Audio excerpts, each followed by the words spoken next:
Thank you to Helen Murray and the College of Psychiatrists of Ireland for facilitating this video. My name is Henry O'Connell and I am the founding chair of the College of Psychiatrists of Ireland Evolution and Psychiatry Special Interest Group. I work as a consultant psychiatrist in Portlaoise, Ireland, and I am adjunct associate clinical professor with the School of Medicine at the University of Limerick. Today, I will take you through the story of our special interest group from its origins in late 2020, our main developments and contributions to date, and our aspirations and plans for the future. I have long had an interest in evolution and an appreciation of its central importance as the ultimate overarching framework for biology. However, looking back on my medical education, psychiatric training, and clinical and academic career to date, I realized that evolution has never featured prominently in any way. I am sure that many viewers with clinical backgrounds will have had a similar experience in their own education and training. My interest in the area of evolution and psychiatry was first sparked by a chance conversation with a senior colleague, Dr. Tom McMonigal, in the late 90s, who assured me that adopting an evolutionary perspective would change how I viewed psychiatry and life in general. But over the subsequent years, I always seemed to be too busy with exams and training requirements to ever immerse myself fully in the topic. The first years of working as a consultant psychiatrist were also very busy and demanding, and evolution was like a background hobby that I occasionally dipped into. So I have always been conscious that teaching on evolution is largely absent from medical education and postgraduate training, that there was little, if any, evolution-informed research and apparently no clinical applications of the evolutionary perspective. I was aware, of course, of the writings of Randolph Nesse, John Price, Martin Bruna, and Riad Abed, and had written a few brief articles and letters of my own on the topic. I was also aware of the establishment of the Royal College of Psychiatrists Evolutionary Psychiatry Special Interest Group in 2016. And then for Darwin Day, February 12th, 2019, I gave a talk on evolution and psychiatry at a postgraduate education meeting and found that I had colleagues with shared interests. Over the subsequent year, I joined with trainees Dr. Mara Petrut and Dr. Dermot Boyle, and we gave general presentations at College of Psychiatrists of Ireland and University of Limerick academic meetings on the application of evolutionary thinking to psychiatry. We received good feedback that ultimately prompted us to apply to set up the Evolution and Psychiatry Special Interest Group in late 2020. I believe the COVID-19 pandemic may have played a role in all of this, as it forced us to reflect on what was important, and it led to more online meetings and online collaboration with various international colleagues. And then, what have been the developments to date in relation to our special interest group? Well, we've now just passed 2 years in existence and the special interest group is growing strong. The college in general terms has 1,238 members, of whom 720 are consultants, 290 are BST level trainees, and 162 are in higher specialist training. There are also approximately 280 other doctors working in psychiatry in Ireland who are not registered with the college. In terms of faculties and special interest groups, there are 10 faculties and 7 special interest groups. The average size of the special interest groups is 141 members, and ours at 52 is one of the smallest, but also one of the youngest to date. Other special interest groups include autism, ADHD, physical illness and mental illness, eating disorders, with whom we've had a collaborative meeting, global mental health, and personality disorders. We also have an active WhatsApp group of 61 participants, some of whom are not psychiatrists. Our main contributions to date have been our academic meetings, which are held in February to mark Darwin Day, in May, and also in October. Our lectures to date are as follows. Mike Watts, a general physician in University Hospital Limerick, presented on a wide-ranging review on evolution, from the evolution of ATP right through to applications in clinical medicine. That was in February of 2021. Next up, we had Riad Abed, who presented on evolution and eating disorders. And then for the third talk of 2021, we had Annie Swanepoel, who presented on evolutionary aspects of autism and ADHD. For 2022, we started with Randolph Nesse, a founder of the field of evolutionary psychiatry, who gave a general overview under the title of Why Has Natural Selection Not Eliminated Mental Disorders? In May 2022, Adam Hunt presented on evolutionary aspects of psychopathology and autism. And in October 2022, Kevin Mitchell presented on the whys of psychiatric illness from a genetics and evolutionary perspective. Our most recent meeting was on February 10th, 2023, when Dr. Paul St. John Smith, who is currently the chair of the Royal College of Psychiatrists Evolutionary Psychiatry Special Interest Group, presented on evolutionary aspects of alcohol and substance use disorders. So all of these meetings and lectures have been recorded and are available on the YouTube channel of the College of Psychiatrists of Ireland, and we have a specific playlist there which you can access.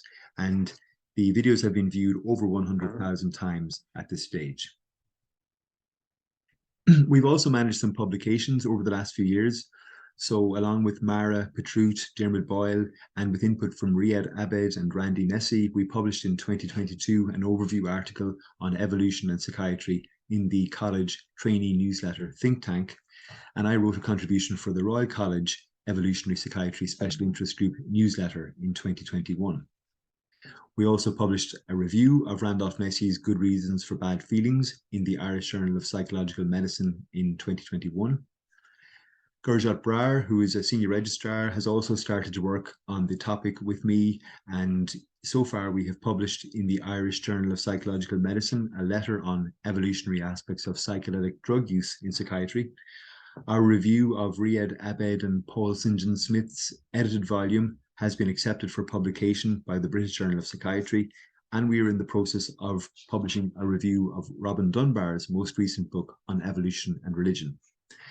Dr. Jerry Rafferty and again Dr. Mara Petrut have taken the lead on writing two other excellent papers which are currently in progress, one on evolution and music and another on evolution and life history theory. In terms of medical education, I have over the last year and a half started a recurrent lecture on evolution and psychiatry for final year medical students at the University of Limerick. Dr. Emer Nimura Herthig, Senior Registrar, has also started a Master's on Healthcare Professions Education, and she has been attending these lectures and reviewing the literature on the topic. For Emer's Master's course, she will be looking specifically at how evolution can be introduced into medical curricula and examinations. At a postgraduate level, I have made some initial approaches to the college regarding inclusion of evolution in our curriculum and examinations. And we also have established an essay prize for college trainees. Then in terms of textbooks, well, along with David Maher, Nori Maloney and John McFarland, we published Problem-Based Psychiatry in 2020. And inspired by this clinically focused book, I wrote Evolution and Psychiatry Clinical Cases, which is available on Amazon from 2022. In this book, I've attempted to outline how evolutionary perspectives can help inform assessment and treatment of various psychiatric disorders. We have also had very useful collaborations with our friends and colleagues in the Royal College of Psychiatrists Evolutionary Psychiatry Special Interest Group, and we have started to contribute to the evolutionary psychiatry section of the WPA, the World Psychiatric Association, where I've been appointed to the executive committee. Individual colleagues internationally have also been extremely helpful and supportive, especially Riyad Abed, Paul St. John Smith and Annie Swanepoel in the UK, Randolph Nesse in the United States, Adam Hunt in Switzerland, Dan Steen in South Africa, Martin Bruna in Germany, and Alfonso Trozzi in Italy. And then finally, to look at the future, well, since I first became aware of the concept of evolutionary psychiatry in the late 90s, the field has expanded massively. And there is an ever-expanding literature base, and in recent years we have had the publication of 2 books that will prove to be the go-to texts for this area for the next decade. So for current trainees and consultants, there is much more to read, and we have developing organizations at national and international levels that are spreading the word on evolution.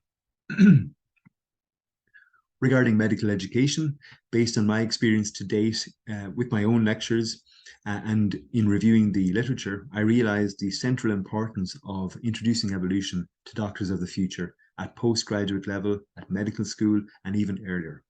I'm hoping to develop further our lecture programme at the University of Limerick and to push for inclusion of evolutionary principles in the curriculum and examinations there. Likewise, I hope to introduce evolutionary principles into the curriculum and examination for postgraduate psychiatric training in Ireland. Regarding clinical applications, well, to make evolutionary concepts relevant to busy clinicians, we must develop clinical applications. Areas for development include, for example, Randolph Nessie's smoke detector principle in managing anxiety and panic, and compassion-focused therapy as developed by Paul Gilbert. However, even in the absence of direct clinical implications, I have no doubt that having an evolutionary perspective in mind as an essential basic science makes me a more well-rounded scientist and a more effective clinician. Regarding research, developing evolution-informed research questions will also be vital for the future spread of evolutionary ideas, and medical and psychiatric research badly needs an evolutionary framework to inform future strategies. Some of us are currently developing research ideas on assessment and rating of depression from an evolutionary perspective, and the idea of so-called back-to-nature therapies in helping in both the prevention and treatment of mental illness. Finally, collaboration is essential. Lots of psychiatrists and healthcare professionals all over the world are interested in evolution and psychiatry, and by reaching out to each other, we can share ideas and learn from each other. When we increase the numbers of people thinking about evolution and psychiatry, we will increase the outputs in terms of research and clinical implications. So I would encourage you to join our Evolution and Psychiatry Special Interest Group. I would encourage you to join the Evolutionary Psychiatry Special Interest Group of the Royal College of Psychiatrists, to attend our meetings, and to attend the various lectures provided by the WPA Evolutionary Psychiatry section. Our next lecture is on Friday, May 5th this year, when we will hopefully have the winner of our recent essay prize presenting their paper. And finally, I will leave you with some contact details. We have the website of the College of Psychiatrists of Ireland, the YouTube channel of the college with our own playlist of now 7 different lectures. Helen Murray, who is the administrator for our special interest group, that's my own email address, and that's me on Twitter. So thank you very much, and I'll draw it to a close now.